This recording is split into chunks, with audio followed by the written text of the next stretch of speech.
적 지식을 바탕으로 심리적 고통과 부적응 문제를 해결하고자 합니다. 라고 해서 심리치료의 정의는 아니고 심리치료의 목적이지. 심리치료의 목적. 이에 대부분의 심리치료는 상처, 결핍, 장애 등의 신경증에 초점을 맞추고 있다. 대부분 심리치료는 신경증, 증상에 초점을 맞춰. 이들이 제거되어 고통에서 벗어난 일상을 지향합니다. 고통에서 벗어난 일상을 지향합니다. 그러나 아우슈비츠 수용소에서 들어서 아시죠? 그 독일 나치 애들이 유대인들 그냥 옷 벗겨서 샤워실에다가 목욕탕에다 집어넣고 가스 틀고 이랬던 걸. 아우슈비츠 수용소에서 살아남은 빅터 프랭클은 삶의 고통은 인간 실존의 일반적 구성 요소야. 그러니까 인간은 태어난 순간 고통 달고 사는 존재야. 삶의 일부로 받아들여야 한다고 보았다. 그러니까 심리치료로 고통을 제거하는 게 아니라 과로 고통 속에서 견디는 힘을 길러주어야 한다.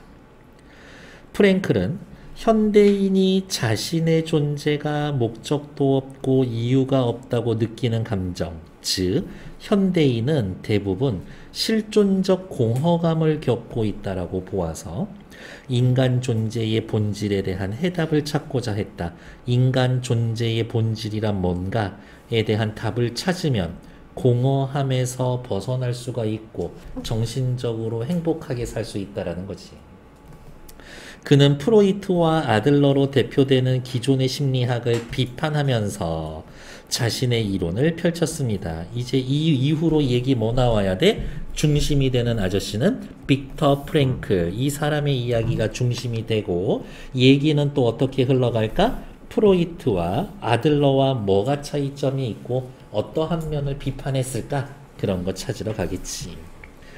프로이트의 심리학은 프로이트 이야기를 하죠. 빅터 프랭클 씨가 비판했던 프로이트의 심리학은 어디가 있어? 프로이트의 심리학은 인간의 무의식을 발견하고 그 중요성에 주목했다라는 점에서 프랭클에게 영향을 주기는 줬어. 프로이트는 인간이 심리적 고통과 부적응을 겪는 원인을 밝히는 데 주목을 했다. 그 결과 그는 무의식에 억압되어 있는 인간의 원초적 욕구를 원인으로 지목을 했었다. 무의식 속에 억압되어 있는 인간의 원초적 욕구가 심리적 고통과 부적응의 원인이야. 그러니까 화살표 요렇게 할 수 있겠지. 프로이트에 따르면 인간은 성적 본능, 공격성 등과 같은 쾌락 의지를 원초적 욕구로 갖는데 이걸 풀지 못하면 무의식이 억압돼서 병이 생긴다는 거예요. 이러한 쾌락 의지가 좌절되어 무의식 속에 억압되어 있다가 신경증을 유발을 합니다. 사람이라면 누구나 가지고 있는 이걸 풀지 못하면 무의식 속에 억압시켰다가 슬금슬금 신경증, 병의 증세로 나타난대. 프로이트는 사람의 행동, 사상, 정서를 결정하는 원인을 오직 쾌락 의지라고 보았다. 프로이트는 쾌락 의지를 굉장히 중요하게 여겼다. 따라서 그의 심리치료는 잠재된 무의식 속의 성적 본능, 공격성 등을 의식의 영역으로 끌어오는 것을 통해 이루어진다. 너도 몰랐던 너의 속마음을 내가 끄집어내 보여주겠다. 사실은 너 이러고 싶었던 거 아니냐? 라는 거지. 프랭클은 우리 요번 지문의 주인공 프랭클 씨는 프로이트가 단순히 성적 본능이나 공격성에 따라 행동하는 존재로 파악하는 것이 한계가 있다고 봤다. 야, 인간은 성적 본능이나 공격성으로만 움직이는 거 아니야.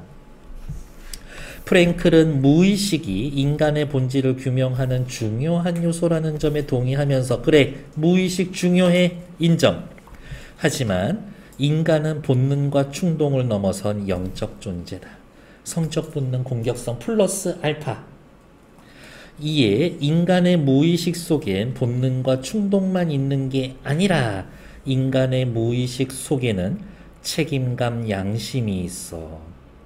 프랭클은 이것을 영적 무의식이라고 명명을 하고 책임감 양식. 현대인들의 심리적 고통과 부적응은 영적 존재로서의 인간의 본질을 잃어버렸기 때문에. 즉, 책임감 양심을 잃어버리면 심리적 고통과 부적응하게 된다라는 거지. 성적 본능 공격성이 있어. 프로이트는 이걸 이야기했지만 아니야. 책임감 양심 얘네도 있어. 이거지. 이것 때문에 억압되면 고통받는 거 맞아. 하지만 요거를 지키지 못해도 인간은 고통받을 수 있어. 다음 아들러의 심리학은 이제 대충 느낌이 오죠. 아들러가 뭐라 이야기합니다. 다음 단락에 프랭클은 어쩌고 저쩌고 비판하고 그렇게 흘러갈 거예요. 아들러의 심리학은 프랭클이 자유와 책임을 인간 존재의 본질로 파악하는 밑거름이 되었습니다. 받아들일 건 또 다 받아들였네. 아들러는 인간이 원초적 욕구를 타인보다 우월하고 싶은 권력 의지로 보았습니다. 히틀러는 뭐라 그랬지? 성적 본능 공격성, 아들러는 권력 의지, 이걸로 본 거지. 인간의 타고난 기질적 불안정성 때문에 우월성에 대한 추구는 자동적으로 열등감을 발생시키고 권력을 갖고 싶어. 이 세계에 절대 권력이라는 걸 가질 수 있어? 그건 불가능하지. 어느 누구도 그건 못 가져. 그래서 열등감이 생겨. 그 결과 인간은 누구나 열등감을 갖게 됩니다. 이에 인간은 열등감을 극복하고 권력의지를 충족하기 위해 끊임없이 노력은 하는데 열등감을 극복하기 위해 어떤 행동을 선택하느냐는 개인의 자유다. 이 과정에서 삶의 목적을 부적절하게 설정하거나 부적응 행동을 하게 되면 신경증이 발생합니다. 인간은 권력의지를 타고났는데 권력의지는 온전하게 실현할 수 없어서 열등감을 갖게 되고 그러한 열등감을 이겨내기 위해 노력을 하고 노력하는 와중에 개인의 선택으로 개인의 자유로 선택을 하지. 하지만 그 선택이 잘못되어 있다면 그때는 신경증이 발생하는 거다. 따라서 그의 심리치료는 아들러 씨 정신병원 상담소 이렇게 가면은 아들러 씨는 맨날 이렇게 이야기를 하죠. 당신이 원하는 게 뭡니까? 이거요. 안 돼서 속상하시죠? 네. 그러면 당신은 그 목표 설정이 잘못됐습니다. 그러면 저는 어떻게 할까요? 당신의 삶에 책임감을 갖고 올바른 목적을 설정하시죠. 부적절한 동기와 행동을 갖고 계신데 그것을 바꾸는 게 좋겠습니다. 이렇게 이야기합니다. 다시 프랭클은 아들러가 인간의 자기 결정권과 자유의지를 지닌 존재를 보았다라는 점에서 긍정적으로 평가했지만 원초적 욕구를 인간 행동을 설명하는 결정적 요소로 보는데 한계가 있다고 보았습니다.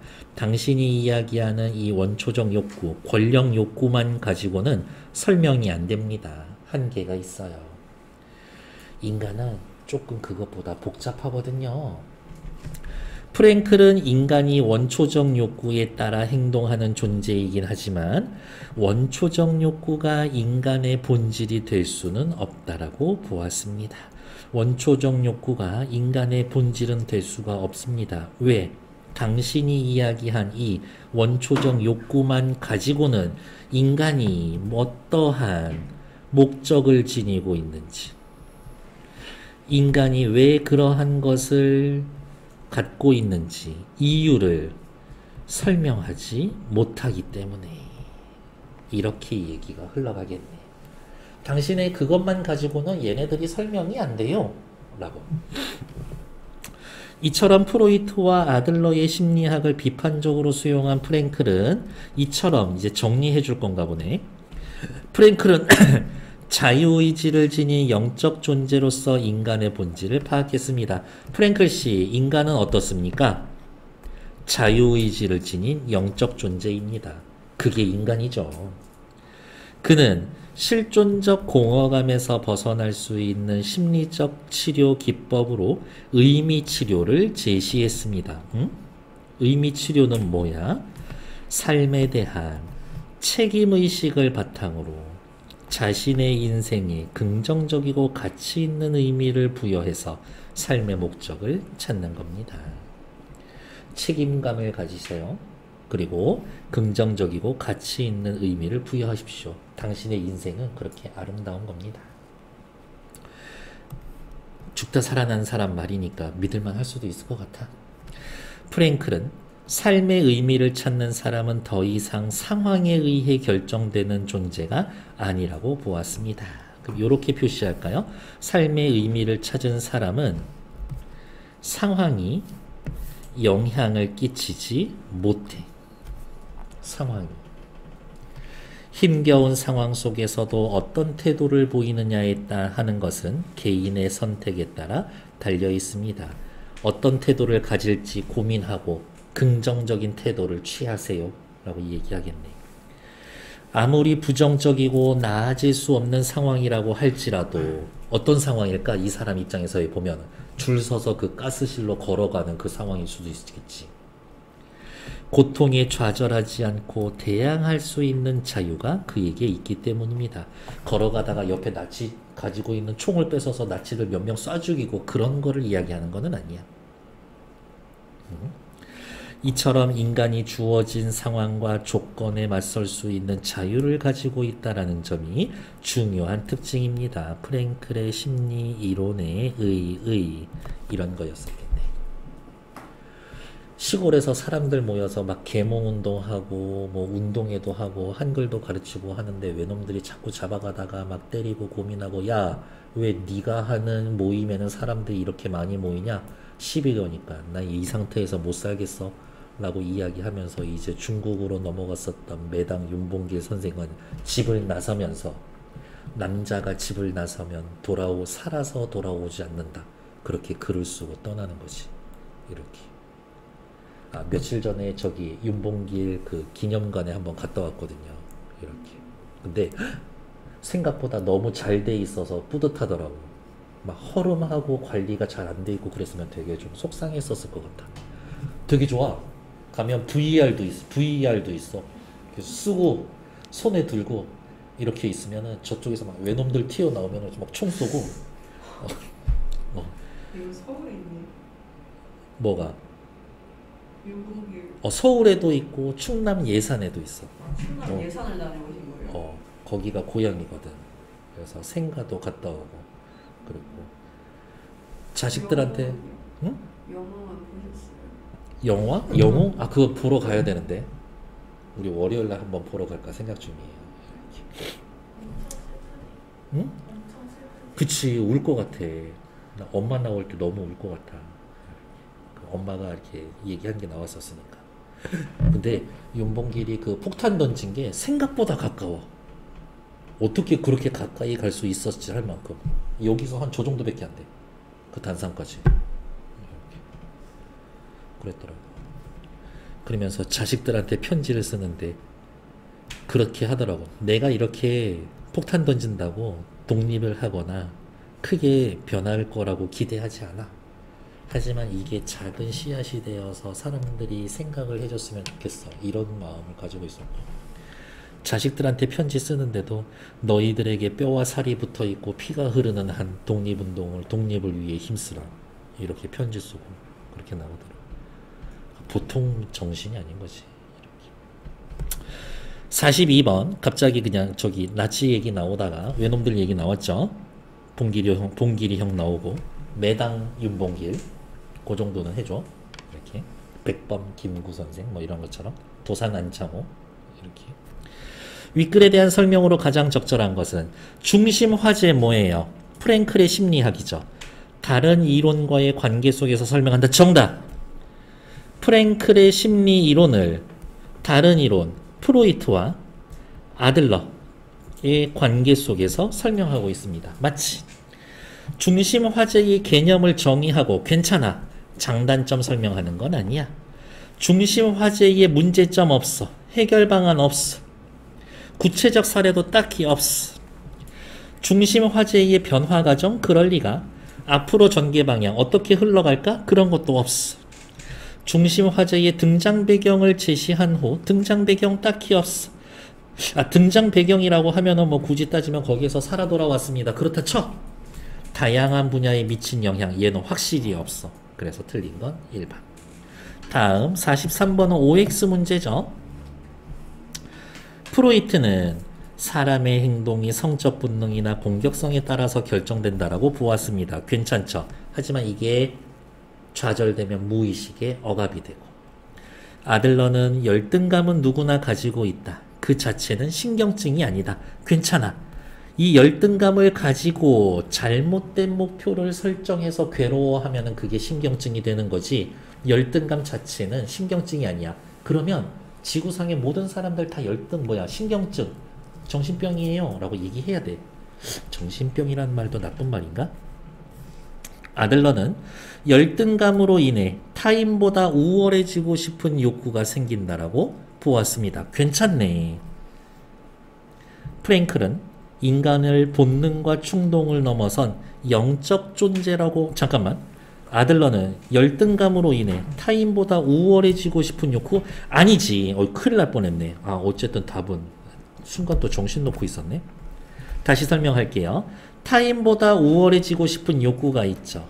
하지만 이게 좌절되면 열등감이 생기는 거지. 그러니까 3번 틀린 얘기죠. 프랭클은 인간을 본능과 충동을 넘어선 영적 존재입니다. 괜찮죠? 프랭클은 무의식이 인간 본질을 규명하는 중요한 요소라고 보았습니다. 맞지? 이게 전부는 아니지만 중요하다라고. 그러면서 프로이트의 이론을 받아들였었던 거지. 그래서 틀린 건 3번.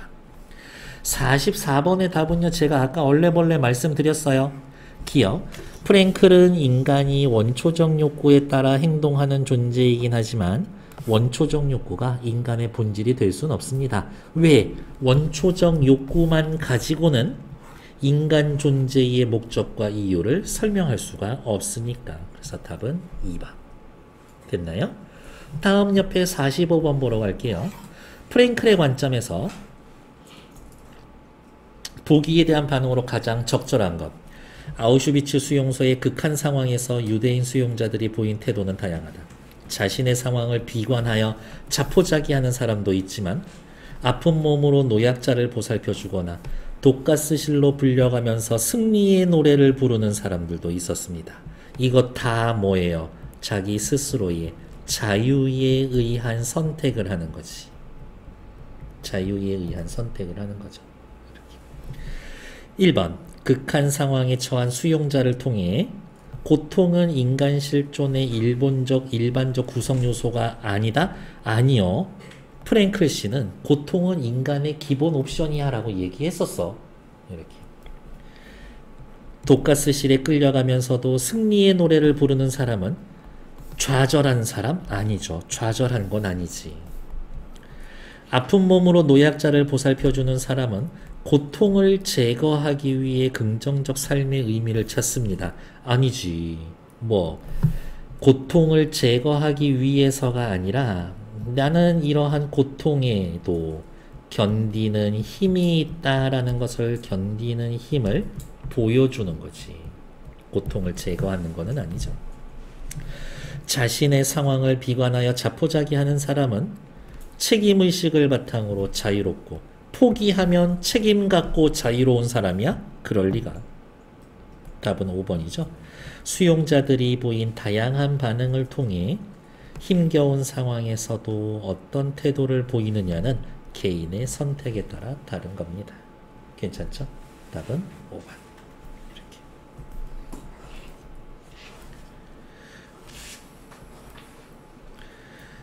독립운동 하다가 잡혀도 살려주세요라는 얘기는 하진 않을 거야. 나는 어차피 죽을 건데. 그래서 내 작전은 그거야. 잔뜩 열받게 해서 빨리 나 죽이게 만드는 거야. 저 아픈 거 되게 싫거든요. 욱해서 나 죽일 수 있게. 가만히 맞고만 있진 않을 거야. 나 계속 입 털고 있을 거야. 약 오르게. 이렇게. 잡히지 않는 게 최고지만. A는 형과 비교당하며 어린 시절을 보냈다. 형은 건강하고 활달한 모범생이었지만 A는 병치레로 학교에 제대로 다니지 못했다. 이후 신체적 병은 나았지만 자신이 무가치한 존재라는 생각이 괴로워하며 매사 자신감 없이 행동한다. 너무 슬프지만 차라리 이게 나을 수도 있어. 보통은 엄마 아빠가 오냐 오냐 하지 않나? 이렇게 아픈 애들은 되게 재수없는 놈 되어 있는데 차라리 이게 더 나을 수도 있겠다는 생각을 나는 해봤었는데 나쁜 생각이죠. 틀린 것 찾기. 프로이트는 어린 시절에 주목하여 너에겐 억압된 쾌락이 의지가 있었을 것이다. 맞죠? 어디로 억압되어 있을까? 무의식 속에. 프로이트의 심리치료는 A가 겪는 괴로움의 원인을 의식의 영역으로 끌고 올 것이다. 그쵸? 무의식에 있는 걸 의식의 영역으로 끌고 오려고 하는 거지. 아들러의 심리치료는 올바른 목적을 설정해서 자신감 없는 행동을 변화시킬 수 있을 겁니다. 그렇죠? 목표를 정확히 적절한 목적을 찾아라. 얘기할 거야. 아들러의 심리치료는 A가 학교에 제대로 다니지 못했던 것이 권력의지가 좌절된 원인? 아니요. 학교에 제대로 다니지 못했던 건 말 그대로 몸에 병치레가 많아서 그런데 그게 권력의지가 좌절된 거는 아닌 거지. 이렇게. 그래서 4번 틀린 얘기인 거고. 프랭클의 심리치료는 A가 자신을 무가치한 존재로 여기는 실존적 공허감에서 벗어나세요. 당신의 삶에 의미를 가지세요. 그렇게 얘기하겠지. 그래서 틀린 건 4번. 됐을까? 잠시만요.